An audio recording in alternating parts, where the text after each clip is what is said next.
Sri Gurubhyo Namaha children. Welcome to online class. In this session, we are going to have in our social science a lesson from history, an introduction to modern history. When, where and how. An introduction to modern history. In this chapter, we are going to discuss about the periodization of history, modern period of history in the Indian context, major developments that took place in the modern period, various sources of modern period. When we move on to periodization of history, for our convenience, historians have divided history into ancient period, medieval period and modern period. The ancient period started with the rise of Harappan civilization and ended with the death of the king Harshavardhana. You have studied this in your 6th standard. And medieval period started with the death of Harshavardhana and ended with the establishment of British rule. About medieval period, we have learned in 7th standard. This year you are going to learn about the modern period of our Indian history. It is believed to have begun with the decline of Mughal Empire and the establishment of British rule in India. So about the modern period, in our 8th standard history, we are going to discuss. An overview of the modern period in India.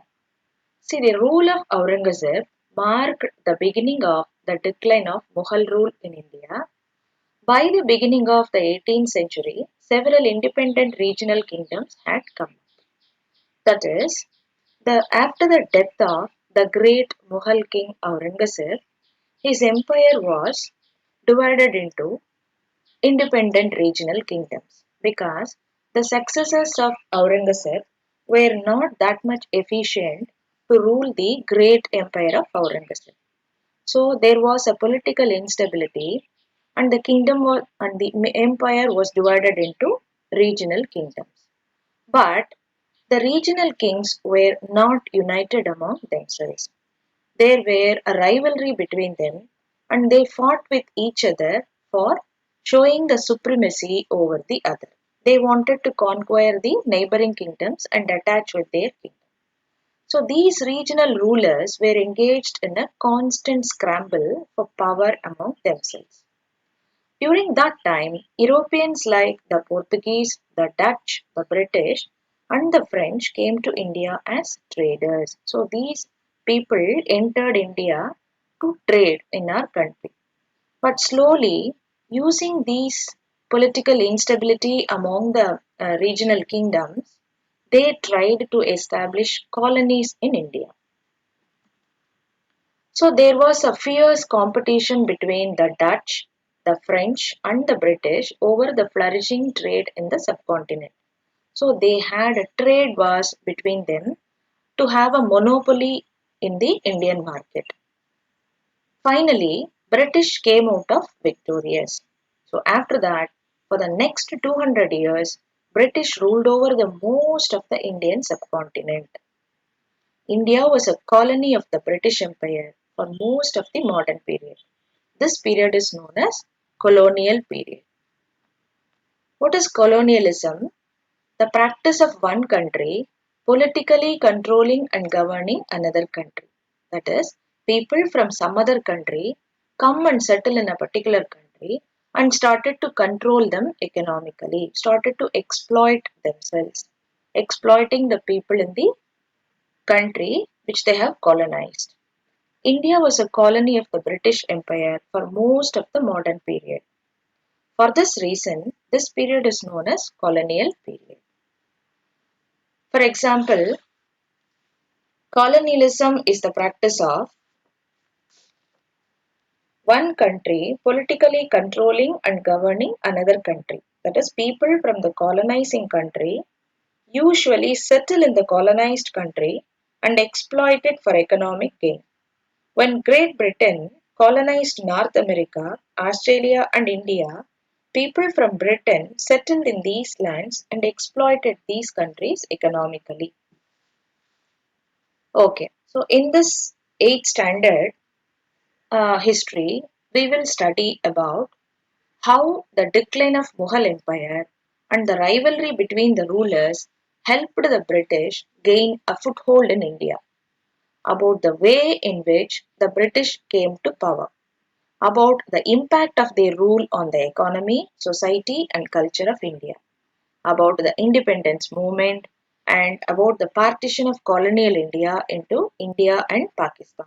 So, these things we are going to learn in the 8th standard history.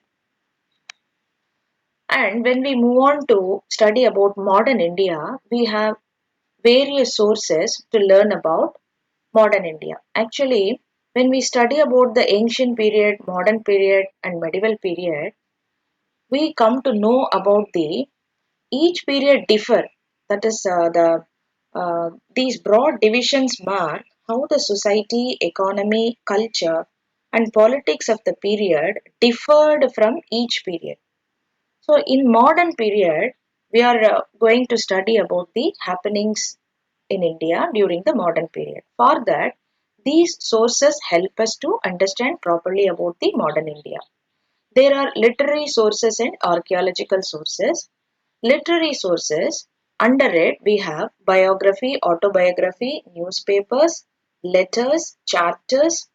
Charters, it is a grant given by the government. Poems, documents, reports, notings, memos. Victory towers, memorials, utensils, monuments, tools, weapons, paintings, coins and notes, tombs, ornaments come under archaeological sources. So, these sources of modern history actually are richer and more varied than those of the ancient and medieval periods. And these sources can be divided into primary sources and secondary sources. What is a primary source? It is a first hand information about an event happened. Actually, the event would have been witnessed by the people, or the people would have really participated in the event. So, from them, we are collecting the primary sources. They are the first hand information of the event which had happened in the past. And these sources are compiled by the people who had witnessed the event practically. And these are the original materials and these are the original sources of modern history. So we can have the examples of monuments, coins, inscriptions, paintings, sculptures and artifacts, government reports, newspapers, letters, diaries, interviews, autobiographies, photographs, films and maps and so on. So when you take these newspapers, letters, diaries, interviews, or autobiographies, they are written by themselves. If you take the diaries, they are written by the individuals themselves. So they would have written the happenings then and there. Same way when you take the autobiographies also, that will be written by themselves experiencing various events. So from the photographs, we come to know about the lifestyle of the people and dress codes, everything. So these are the examples of primary sources of modern India. And when we move on to the secondary sources, these sources are got from the primary sources. They are based on the study of the primary sources. And these sources are created by the scholars who study a variety of primary sources and analyze them.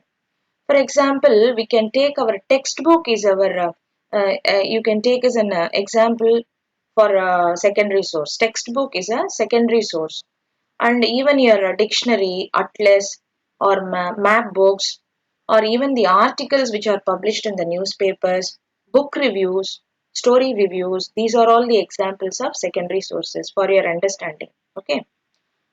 And these are secondary sources are created by scholars who study a variety of primary sources and they analyze them. It mainly includes scholarly books and journals. So these sources are not always reliable fully, completely, because they are objective or neutral or not neutral. It provides only one point of view. For example, a book about the British rule in India written by a British author will have a different point of view from a book written by an Indian author on the same subject. Yes, it is true. That is, if a book is written about the British rule by a British author, it will have a different point of view. If the same book about the British rule is written by an Indian author, the opinions of the Indian author will differ. So, we should think about why, when, and by whom the sources were written.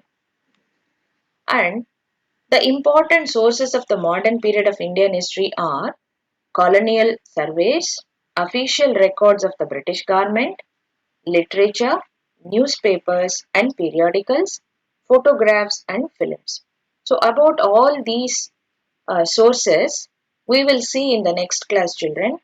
So far, we have learnt about what is a modern period, and under the modern period, what are all the sources available to know about the modern period, and the primary sources and secondary sources we have learned today. We will meet in the next class, children. See you.